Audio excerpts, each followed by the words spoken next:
Caminhoneiro vê um homem enterrando algo na beira da estrada, então ele percebe que alguém ainda estava vivo. Comente dizendo o que você achou dessa história, dando uma nota de 0 a 10, e comente de que cidade você está me vendo. Quero muito saber se você gostou da minha história e quero te conhecer melhor. Então, se inscreva no meu canal para apoiar meu trabalho. Conto com sua ajuda. Tem coisa na estrada que você não aprende em escola nenhuma. Aprende com o tempo, com o quilômetro, com o silêncio que vai crescendo dentro da cabine, enquanto o mundo lá fora passa como um sonho que ninguém mais vai lembrar de manhã. Eu aprendi assim. 28 anos rodando o Brasil de ponta a ponta, carregando soja, carregando aço, carregando carne, e nesse tempo fui ficando cada vez mais parecido com a estrada, comprido, duro, sem muito destino que não fosse o próximo posto de combustível. Me chamo Dirceu Magalhães. Tenho 54 anos, um caminhão com quase 800 mil quilômetros no odômetro e uma filha que não me ligava havia 6 anos. Carrego esse peso junto com qualquer carga que vem na nota fiscal. Só que esse não tem como descarregar em pátio nenhum. Naquela noite de setembro, eu vinha de Goiânia, com destino a Belém, carregando peças industriais numa carroceria fechada. A BR-153, no trecho de Jaraguá, é uma estrada que parece boa de longe e vai te traindo aos poucos, com curvas que enganam, descidas que aproveita quem conhece e mata quem não respeita. Eu conhecia aquele trecho de cor. Tinha rodado por ali umas 300 vezes ao longo dos anos, e sempre que passava pela descida do Cerrado, depois da entrada da cidade, sentia o mesmo cheiro. Terra molhada e capim queimado. Uma mistura que não tem nome, mas que identifica o Goiás do interior como um bilhete sem remetente que chega sempre no mesmo endereço. Eram quase 2 da manhã. O rádio tocava uma música sertaneja que eu não sabia o nome, mas cantava por reflexo, porque quando a gente está cansado, o corpo assume o comando e a cabeça viaja. Eu estava naquele estado que o caminhoneiro conhece bem, nem dormindo, nem acordado de verdade, pilotando por memória enquanto os olhos fazem o serviço mínimo de vigiar a pista. A lua estava coberta de nuvem e a estrada estava quase deserta, com só um par de faróis no sentido contrário passando de vez em quando como um piscar de olho cansado. Foi quando os faróis do meu caminhão pegaram a cena. Levei alguns segundos para entender o que estava vendo. Era um homem agachado na beira do barranco, do lado direito da pista, com uma pá na mão. Jogava terra com pressa, os ombros curvados, o movimento febril de quem não quer testemunha. O barranco ali era fundo de pelo menos 2 metros, com vegetação seca e uma valeta que a prefeitura nunca tinha terminado de limpar. O homem estava de costas para a estrada. Não me viu chegar. Pisquei os olhos, pisquei de novo. Reduzi a marcha devagar, como se instintivamente soubesse que barulho demais seria um erro que eu não poderia desfazer. Desliguei o rádio. O silêncio que entrou na cabine foi diferente de todos os silêncios que eu já conheci. Era um silêncio com peso, com atenção, com aviso. E então ouvi, vindo de debaixo da terra revolvida, um som fraco, abafado, quase imperceptível. Um gemido humano, baixo como um sussurro, mas inconfundível para quem já ouviu gente sofrendo de verdade. Meu estômago virou. A mão foi para o freio antes de eu decidir frear. O homem com a pá não ouviu o caminhão parar. Estava concentrado demais, apressado demais ou convicto demais que a essa hora ninguém passaria por ali para se preocupar. Desci sem fechar a porta, sem acender a lanterna ainda, andando pela lateral da estrada, com o coração batendo no pescoço, de um jeito que eu não sentia, desde o acidente de uma carreta na Belém, Brasília, anos atrás, que por pouco não me levou junto. O capim seco amassava debaixo dos meus pés com um crocante que parecia alto demais naquele silêncio. Quando cheguei perto o suficiente para ver o vulto se levantar com a pá na mão, gritei. Não sei de onde veio aquela voz. Não era a minha voz de todo dia, a voz de pedir nota fiscal e discutir prazo de entrega.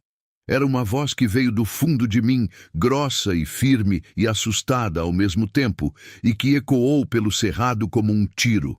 O homem se virou, me viu e fugiu. Não olhou para trás. Não disse nada. Entrou no mato escuro como se o mato fosse parte do plano, e em 3 segundos sumiu. Eu fiquei sozinho, com a lanterna na mão, tremendo, desci pelo barranco escorregando na terra solta e me joguei de joelhos no chão. A lanterna mostrou um monte de terra recém-revirada, mais funda do lado esquerdo, com marcas de pá que ainda estavam úmidas. Comecei a cavar com as mãos. A terra do cerrado é vermelha, pesada e gruda nos dedos como argila. Cavei sem pensar, sem calcular, sem ter certeza do que ia encontrar. E cada segundo que passava sem encontrar nada era um segundo que eu não conseguia respirar direito. Então a mão encontrou algo que não era terra. Era uma lona, preta, resistente, do tipo que cobre carga de caminhão. E debaixo da lona havia uma forma humana. Ela estava viva, amarrada pelos pulsos com um fio de nylon que havia cortado a pele, amordaçada com um pano escuro que cheirava a graxa, enrolada na lona como se fosse descartável, como se existência e destino fossem a mesma coisa. Os olhos dela, quando a lanterna bateu neles, tinham uma expressão que eu nunca soube descrever para ninguém. Não era só medo, era alguma coisa além do medo, do outro lado do medo, onde a pessoa já passou pelo que havia para passar e está esperando o que vem depois, sem saber se vem alguma coisa. Arranquei a mordaça com cuidado. Ela não gritou. Respirou fundo, 1, 2, 3 vezes, como alguém que acabou de aprender de novo como se faz. E então me olhou com uma atenção tão intensa que eu precisei desviar o olhar por um segundo, porque havia algo naqueles olhos que me acusava de coisas que eu nunca fiz para ela, mas que fiz para outras pessoas. Ele foi embora? Ela perguntou. A voz saiu rouca, seca, raspando. Foi, respondi. Sumiu no mato. Ela fechou os olhos por 3 segundos. Quando abriu, havia uma decisão neles. Me tira daqui, disse. Carreguei ela pelo barranco com os braços já sem força, escorregando na terra vermelha, e quando cheguei na beira da pista, estava ofegante e com o coração na boca. Não havia nenhum carro nos 2 sentidos, só o cerrado e o silêncio. Abri a porta do passageiro, ajudei ela a subir e cobri ela com o casaco de flanela que ficava sempre atrás do assento, porque o ar da madrugada no cerrado corta mesmo em setembro. Subi, liguei o motor e fui. Não liguei para a polícia naquela hora. Sei que podia parecer errado, que tem protocolo, que tem a coisa certa a fazer e a coisa que se faz de verdade quando o coração grita mais alto que o regulamento. Ela estava tremendo, a respiração ainda irregular e os pulsos sangrando onde o fio tinha marcado. A cada solavanco da estrada, eu via ela se encolher como quem espera um golpe. Vou te levar para o hospital de Jaraguá, disse. É pouco mais de 20 minutos. Ela não respondeu imediatamente. Ficou olhando para o para-brisa, para a estrada que os faróis iam abrindo na escuridão do cerrado. Como você me achou? Ela perguntou por fim. Ouvi você. Ela virou o rosto para mim. No reflexo fraco do painel, vi que ela estava tentando entender algo que não cabia em palavras simples. Nessa hora da noite, nessa estrada, ela disse devagar, como se estivesse conferindo uma conta que não fechava. Você ouvia música. Todo caminhoneiro ouve música. Eu tinha desligado o rádio. Por quê? Fiz uma pausa. Não sabia responder. Não tinha uma razão lógica, não havia sinal, não havia nada que me dissesse para desligar o rádio naquele momento específico. Às vezes a vida funciona assim, eu ia descobrir, e às vezes a única resposta honesta é que não existe resposta. Não sei, disse. Ela assentiu devagar, como se aquilo fosse suficiente. Como se a ausência de explicação fosse, naquele caso, a explicação mais verdadeira que existia. O hospital de Jaraguá tem um pronto-socorro pequeno, mas funciona a noite toda. Cheguei com o pé fundo, buzinei na entrada como se buzina adiantasse alguma coisa, e 2 enfermeiros vieram com uma maca antes de eu terminar de explicar o que havia acontecido. Ela segurou meu braço quando a maca chegou, com os dedos ainda sujos de terra vermelha, e me olhou de um jeito que eu levei anos para entender completamente. Seu nome? Ela pediu. Dirceu Magalhães. Sulamita Veras, ela disse. Não some. Ficou o pedido no ar, pequeno e enorme ao mesmo tempo, enquanto os enfermeiros a levavam para dentro e eu fiquei parado na entrada do pronto-socorro com as mãos sujas de terra. O coração ainda acelerado e uma sensação estranha no peito que eu não sabia nomear, mas que reconhecia de algum lugar muito velho dentro de mim. Era a sensação de que aquele encontro não era um acidente. Fui até o caminhão, sentei no degrau da cabine, tirei o celular do bolso e fiquei olhando para a tela escura por tempo suficiente para perceber que havia uma fresta aberta em mim que eu achava que estava selada. Uma fresta com o formato exato de tudo que eu havia deixado para trás. A filha, o tempo perdido, os anos de silêncio que eu havia confundido com liberdade. A estrada me ensinou muita coisa, mas algumas coisas a estrada não ensina. Algumas coisas só aparecem quando você está de joelhos na terra vermelha de Goiás, às 2 da manhã, cavando com as mãos por alguém que você nem conhece e descobre que ainda tem força suficiente para isso. Fiquei no hospital até o amanhecer. Não entrei além da recepção. Não perguntei detalhes. Não me meti onde não era chamado. Sentei numa cadeira de plástico cor de mostarda encostada na parede e fiquei ali, com as mãos ainda com resquício de terra vermelha nas unhas, ouvindo o hospital acordar aos poucos. O barulho de maca rodando no corredor, o cheiro de café fraco misturado com desinfetante, uma televisão em algum quarto transmitindo o início do telejornal com o som baixo demais para entender as palavras, alto demais para ignorar. Liguei para o transportador por volta das 5 da manhã e disse que ia me atrasar. Não expliquei. Disse que estava com um imprevisto em Jaraguá e que retomava a rota em algumas horas. Do outro lado da linha, houve um resmungo e um aviso sobre multa por atraso. Concordei com tudo, desliguei e voltei a olhar para o corredor vazio. Uma enfermeira de rosto cansado e jeito direto veio falar comigo por volta das 6. Disse que a mulher tinha escoriações nos pulsos, hematomas nas costas e sinais de desidratação severa, mas estava estável. Perguntou se eu era familiar.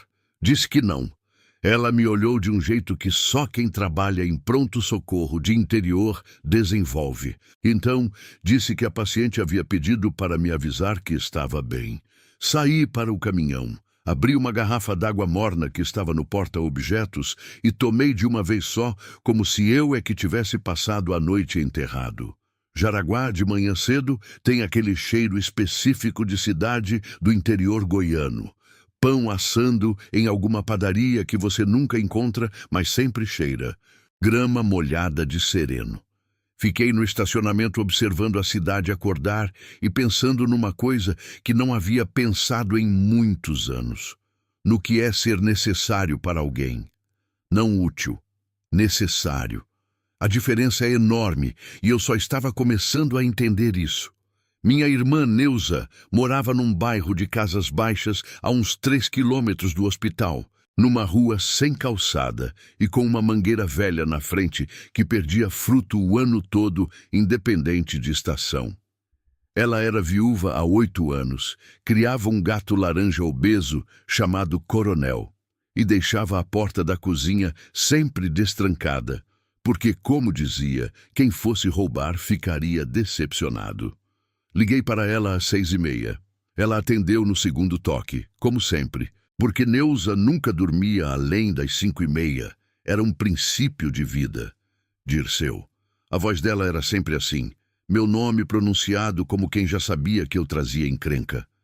Preciso de um favor, Neuza. Você tá bem? Estou. Mas tem uma mulher no hospital aqui que vai receber alta em alguns dias e não tem para onde ir. Houve uma pausa. Ouvi o coronel miando de fundo. Você foi meter a mão em furada de novo. Não é furada, é uma pessoa que precisava de ajuda. É sempre assim que começa, ela disse. Mas o tom não era de recusa. Era de alguém que já sabia que ia aceitar e estava apenas registrando a objeção para constar. Me conta o que aconteceu. Contei. Não tudo, não naquela ligação, mas o suficiente. Neuza ficou em silêncio por um tempo depois que terminei. E quando falou, foi com aquela voz baixa que ela usava quando as coisas eram sérias de verdade. Manda ela para cá quando tiver alta. Fui embora de Jaraguá naquela manhã com a sensação de ter deixado algo incompleto para trás, mas sem saber exatamente o quê. Rodei os 2 dias seguintes no piloto automático, entregando a carga em Belém, voltando vazio até Goiânia, pegando outro frete para Uberlândia. A estrada não espera você processar nada. Ela continua, e o que ficou para trás vai ficando para trás até que você percebe que está carregando tudo aquilo dentro da cabine de qualquer jeito.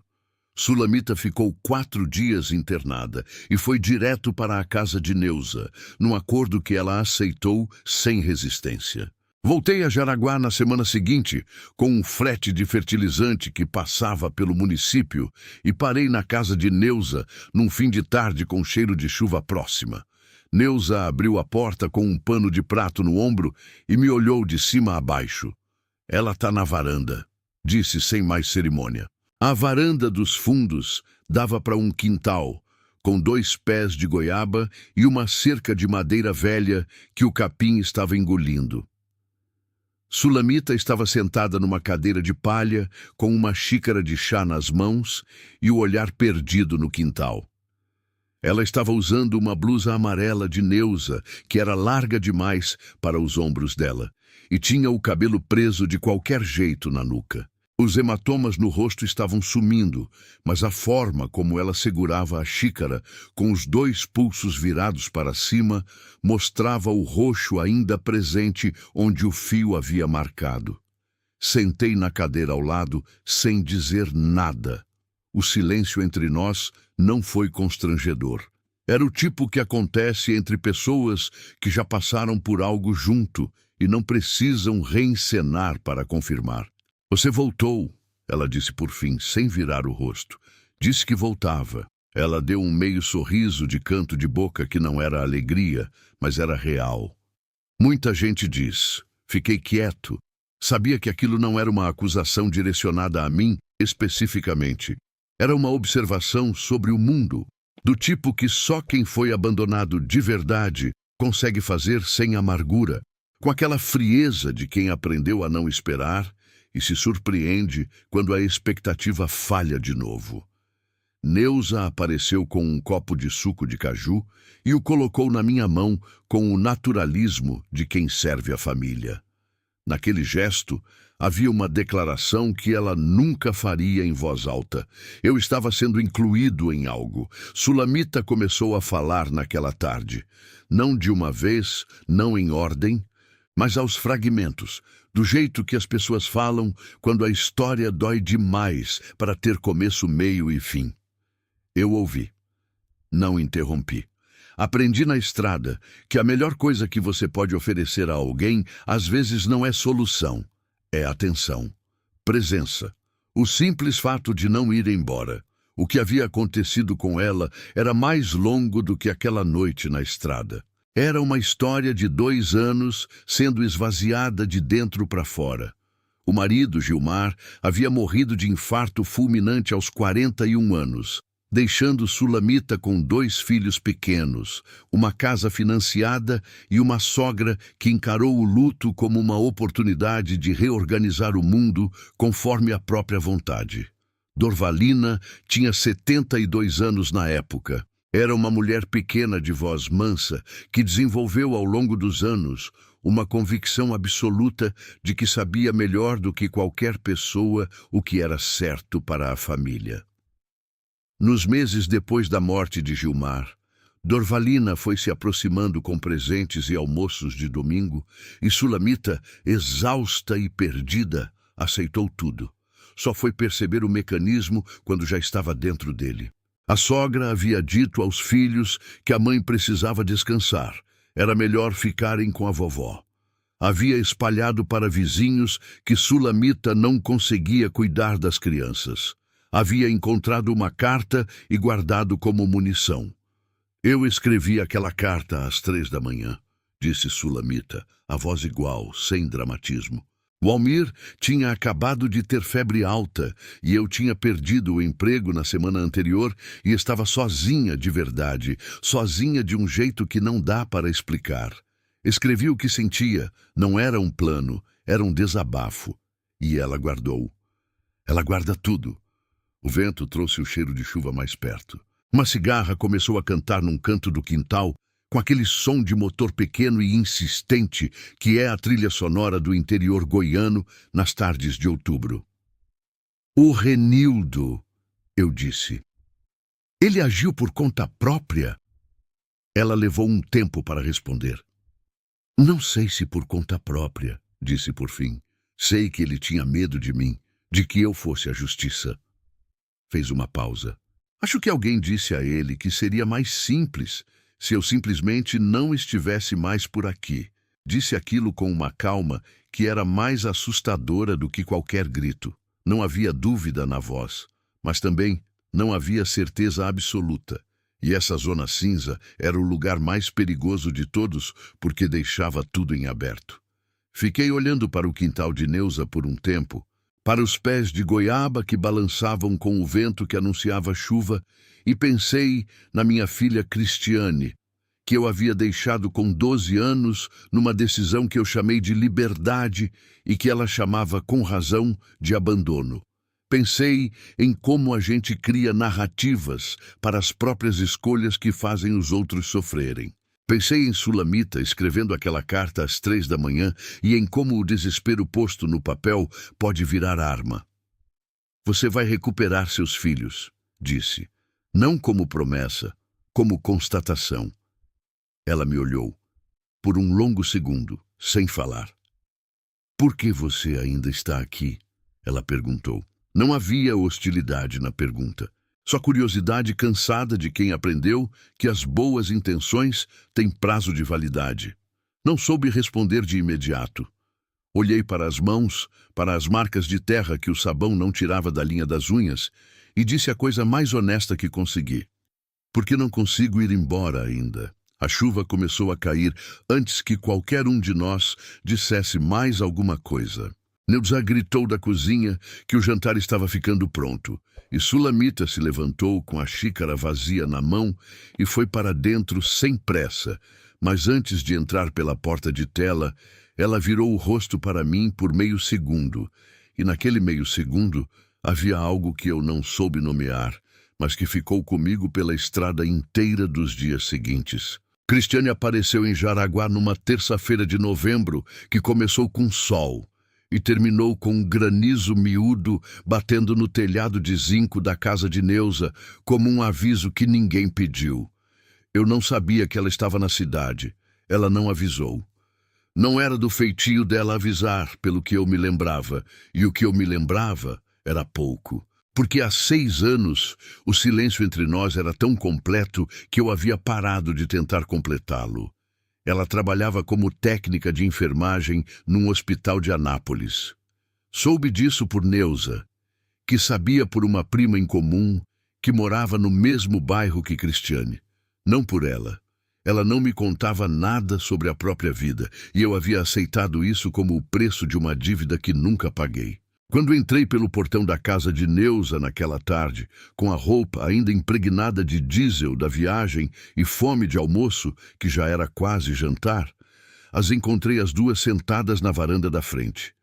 Sulamita de um lado, com um caderno no colo, fazendo anotações de alguma coisa que depois eu soube ser o histórico do processo de guarda.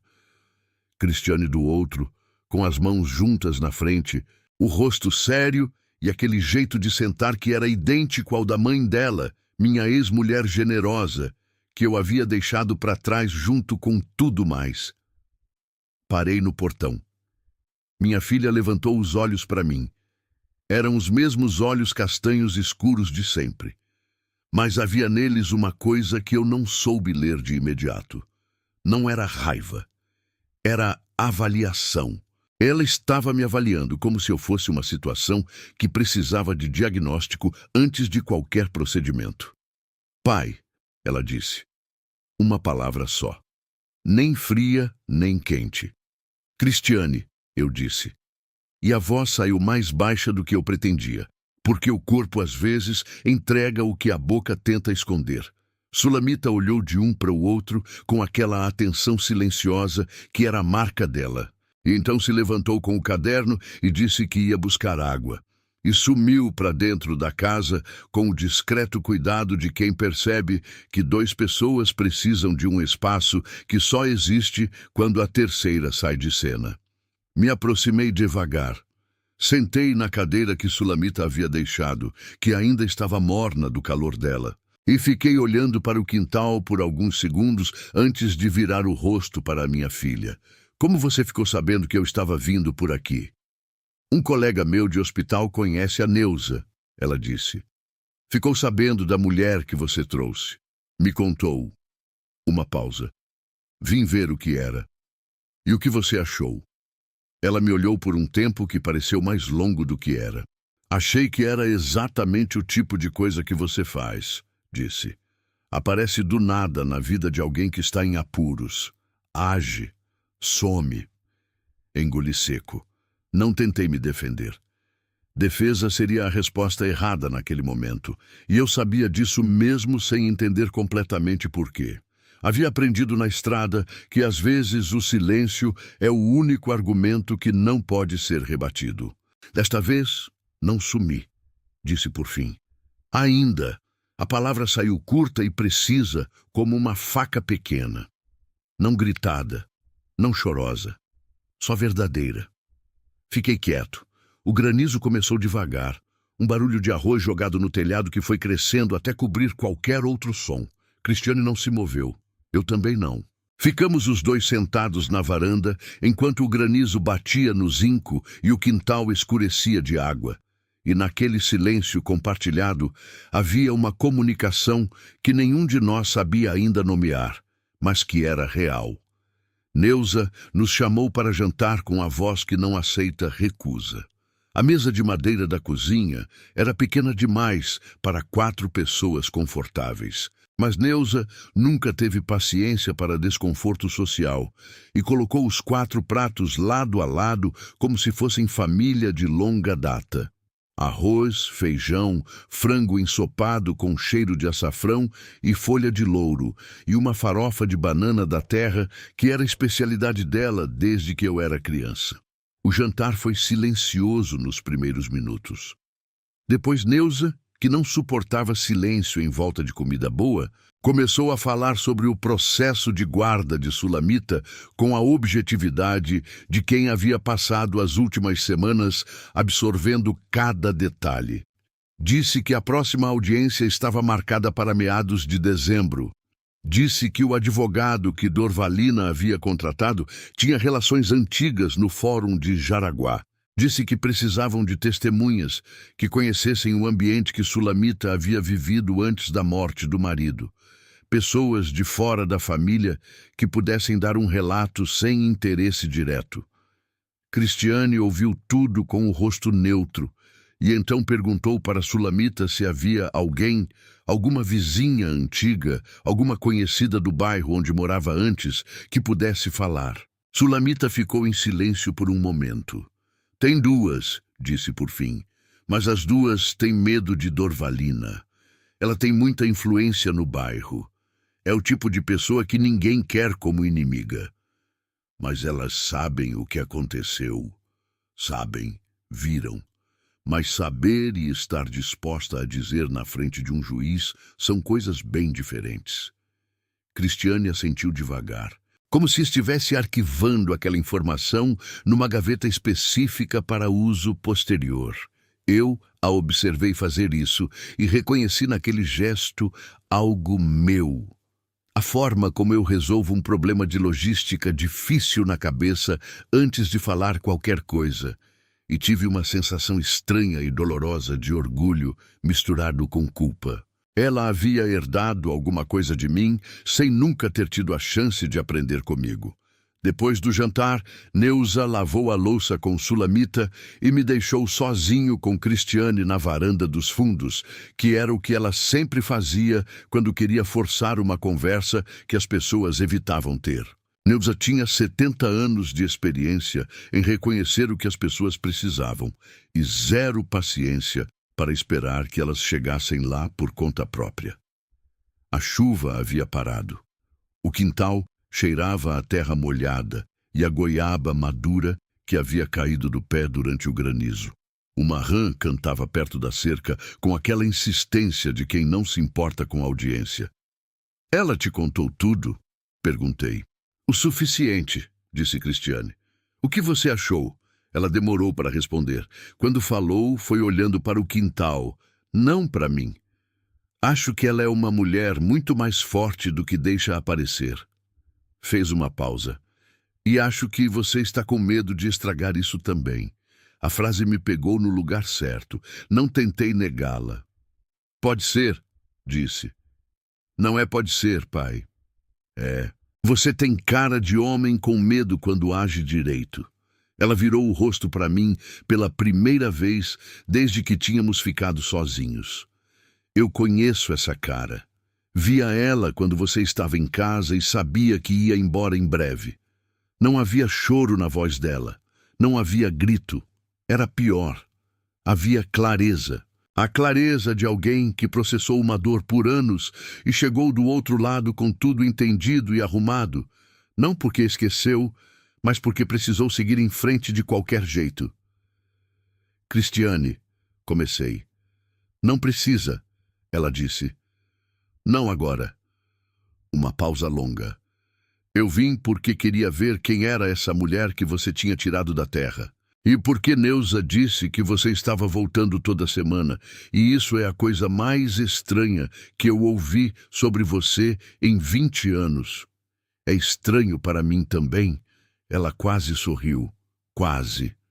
"O processo dela precisa de testemunhas", disse, voltando ao assunto com a virada de quem fecha uma porta e abre outra. "Eu conheço uma assistente social que trabalha com casos de alienação parental em Anápolis. Ela pode orientar, talvez até indicar como localizar essas vizinhas, como abordar, como convencer alguém com medo a falar. Não é garantia, mas é um caminho." "Você faria isso?" "Já estou fazendo", ela disse simplesmente, como se fosse óbvio, como se a decisão tivesse sido tomada antes de eu perguntar. Fiquei olhando para ela por um momento, para a mulher em que minha filha havia se tornado sem que eu estivesse presente para ver. Cabelos escuros presos, ombros retos, aquele jeito de falar que era ao mesmo tempo suave e inabalável, como o rio que parece calmo, mas tem corrente por baixo. Senti algo que nunca soube administrar bem. Gratidão misturada com vergonha. A gratidão de ver que ela havia crescido bem apesar de mim. A vergonha de saber que o apesar era parte da equação. "Cristiane", disse de novo, e dessa vez ela não interrompeu. "Eu sei que não tenho o direito de pedir nada de você, mas preciso dizer que me arrependo do jeito que fui embora, do silêncio depois, de tudo." Ela ficou olhando para o quintal por um tempo que eu não consegui medir. "Eu sei", disse por fim. "Sempre soube." Outra pausa. "Mas saber e sentir são coisas diferentes também." Era tudo o que ela disse, e era muito mais do que eu esperava. Dormi naquela noite na casa de Neuza, num quarto de hóspedes com um colchão fino e uma janela que dava para a rua de terra. Fiquei de costas no escuro, ouvindo o som da cidade pequena se apagar aos poucos. Os cachorros que latem de longe em longe, o vento que move alguma telha solta em alguma casa próxima. E pensei que tinha 54 anos e estava aprendendo coisas que deveria ter aprendido muito antes. Mas talvez não existisse muito antes. Talvez existisse só agora, essa noite, essa cidade, essa cama fina e a chance que você não escolhe. Ela simplesmente aparece na beira de um barranco às 2 da manhã e você decide o que faz com ela. Decidi ficar acordado um pouco mais. E pela primeira vez em muitos anos, o silêncio da madrugada não me pareceu vazio. Renildo apareceu numa manhã de sábado como quem nunca havia sumido. Sulamita me contou por mensagem 3 palavras só. Vi ele hoje. Eu estava carregando calcário numa estrada de terra entre Itapaci e Séries, quando o celular vibrou no porta-objetos. E tive que parar no acostamento porque as mãos começaram a tremer de um jeito que não era seguro continuar dirigindo. Fiquei parado com o motor ligado e o coração acelerado, olhando para aquelas 3 palavras na tela. E senti uma coisa que não era medo exatamente, mas era da mesma família. A sensação de que algo que estava em suspensão havia voltado a se mover. Liguei imediatamente. Ela atendeu no 3º toque. Onde? Na feira, do outro lado da barraca de queijo. A voz estava firme, mas havia uma respiração diferente por baixo dela, mais rasa, mais controlada, do tipo que a gente usa quando está impedindo o próprio corpo de entrar em pânico. E os olhos da gente se cruzaram. Ele não fez nada. Só olhou, mas o jeito que ele olhou, Dirceu. Você saiu da feira? Saí. Vim direto para casa de Neuza. Tá bem. Tô tremendo. Eu sei. Mas você saiu. Isso foi certo. Fiquei parado no acostamento depois que desliguei, olhando para a estrada de terra que ia sumindo entre os cerrados. Pensei em ligar para a polícia. Pensei num boletim. Numa promessa de investigação que podia ou não se concretizar, enquanto Renildo ficava em Jaraguá com a liberdade de qualquer homem que nunca foi formalmente acusado de nada. Entreguei a carga em Séries naquela tarde e virei o caminhão de volta para Jaraguá antes do anoitecer. Cheguei pouco depois das 9. A casa de Neuza estava com todas as luzes acesas, coisa rara. Cristiane estava na sala com um caderno aberto na mesa. Neuza na cozinha, preparando café que ninguém havia pedido, que era a forma dela de dizer que estava presente. Sulamita no sofá com os joelhos puxados para o peito e quando me viu entrar pela porta, algo nos ombros dela relaxou de um jeito que dói de descrever. Ele mora aqui, disse Cristiane sem preâmbulo quando me sentei, num galpão de cargas na saída da cidade. Trabalha lá há pelo menos 2 meses. Como você sabe? Perguntei. Ela disse isso com uma simplicidade que não deixava espaço para pergunta de seguimento. Tem gente nessa cidade que conhece tudo sobre todo mundo, se você souber perguntar com jeito. Fiquei olhando para ela, para a mulher em que minha filha havia se tornado sem que eu estivesse presente para ver. Senti gratidão misturada com vergonha. Ela havia crescido bem apesar de mim, e o apesar era parte da equação. O que a gente faz? Perguntei. O que deveria ter sido feito desde o começo? Você precisa dar um depoimento formal sobre o que viu naquela noite. Eu sabia que aquilo ia chegar. Havia evitado por meses, dizendo a mim mesmo que depoimento oficial tirava minha mobilidade, minha capacidade de continuar rodando. A verdade mais honesta é que eu tinha medo. Não de Renildo. Medo de ser amarrado a um lugar. De ter que parar de vez. Sulamita me olhou do sofá. Não disse nada. Mas o olhar era a presença de alguém que já havia perdido tudo que podia ser perdido. E sabia o que custa não fazer uma escolha difícil. Cristiane também ficou em silêncio. Havia aprendido que eu processava as coisas devagar e que pressão demais fechava a porta.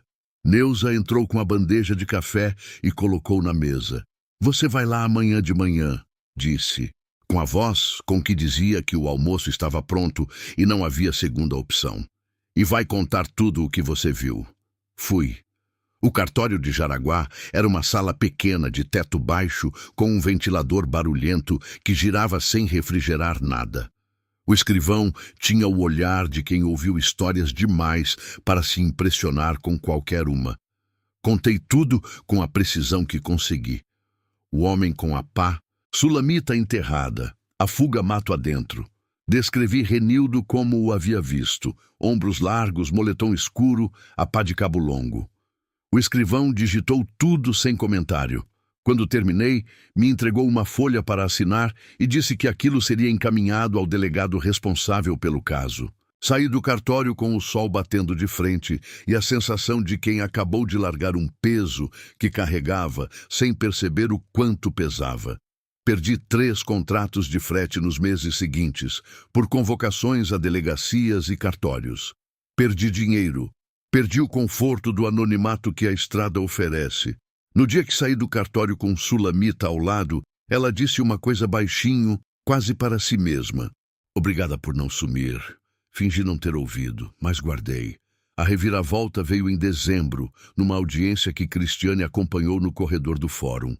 Dorvalina havia apresentado a carta de madrugada, escrita 2 anos antes, onde Sulamita dizia não se sentir capaz de cuidar dos filhos. O advogado a entregou ao juiz com o gesto calculado de quem sabe o peso exato do que está colocando na mesa. Sulamita me ligou logo depois. A voz estava diferente de todas as outras vezes. Não era tremor de medo, era o tremor de quem levou um golpe onde não esperava. Ela usou a carta, disse. Eu sei, Cristiane me avisou. O juiz adiou a decisão. Disse que precisava de mais tempo para avaliar o contexto em que aquilo foi escrito. Uma pausa. Dirceu, eu escrevi aquilo numa noite que eu não quero nem lembrar o que eu estava sentindo. Não era o que eu sou. Era o que eu estava. Eu sei, disse. E o juiz vai saber também. Você não pode saber isso. Não, mas Cristiane vai fazer ele saber. Havia diferença entre o que eu dizia e o que eu sentia. O que eu sentia era parecido com desespero. Por ela, por Valmir e Thaís na casa da avó, sem entender por que a mãe demorava. Por Cristiane, que havia colocado tempo e energia num processo que agora inclinava para o lado errado. E por mim, parado num posto com o coração vazio, longe de Jaraguá por obrigação de frete e perto de tudo aquilo por uma razão que eu já não conseguia mais chamar só de solidariedade. Naquela noite, com a chuva fina batendo no para-brisa, apoiei a cabeça no volante. Não rezei. Não sou o homem de reza. Mas fiz alguma coisa parecida. Fiquei em silêncio absoluto e pedi para ninguém específico que as coisas tomassem o rumo certo. Levantei a cabeça e liguei para Cristiane. Você ainda consegue falar com aquela assistente social? Consigo. E as vizinhas? As 2 que viram o que Dorvalina fazia. Você acha que com orientação certa elas topam testemunhar? Acho que sim, disse Cristiane. Se alguém for pessoalmente e elas entenderem que não estão sozinhas. Eu posso ir. Pai, você não precisa resolver tudo. Não estou tentando resolver tudo, disse. Era verdade pela primeira vez. Estou tentando fazer a minha parte. O silêncio que veio depois não era o silêncio antigo de 6 anos. Era outro tipo.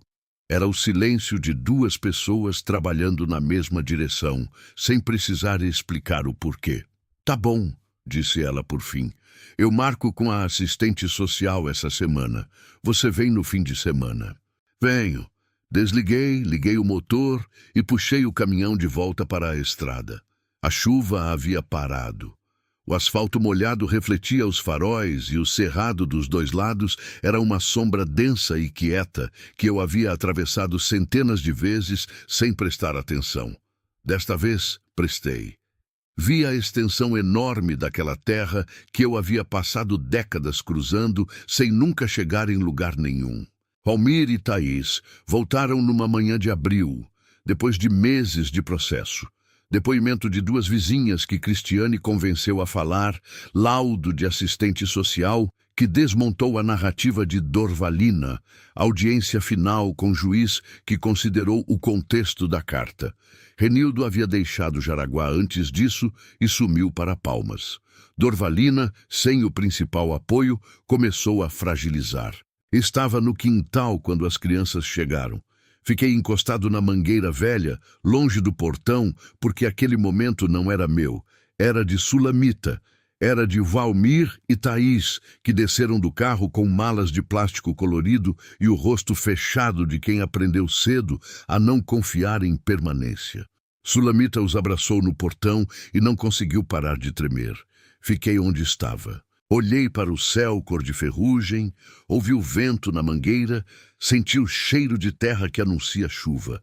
Aquele cheiro que eu conhecia desde menino e que a estrada me devolveu centenas de vezes, sem eu saber o que fazer com ele. Cristiane foi até mim. Ficou ao meu lado sem falar, olhando para as crianças e para a mãe no portão. Então disse que precisava conversar sobre o que aconteceu quando ela tinha 12 anos. Assentei. Não foi fácil. Ela disse o que precisava ser dito e eu ouvi o que precisava ser ouvido, e havia uma abertura pequena e real onde antes havia só parede. Não resolveu tudo de uma vez, mas foi real. E no Cerrado de Goiás, numa tarde com cheiro de chuva que logo ia chegar, aprendi que algumas estradas não têm atalho, não têm desvio, não têm a chegada que você imaginou quando saiu. Tem só o momento em que você decide parar de fugir e começa, finalmente, a chegar. Você gostou desse vídeo? Por favor, se inscreva no meu canal. Prometo trazer todos os dias vídeos que vão fazer sua vida mais feliz. Comente o que achou da minha história, dando uma nota de 0 a 10 e muito obrigado.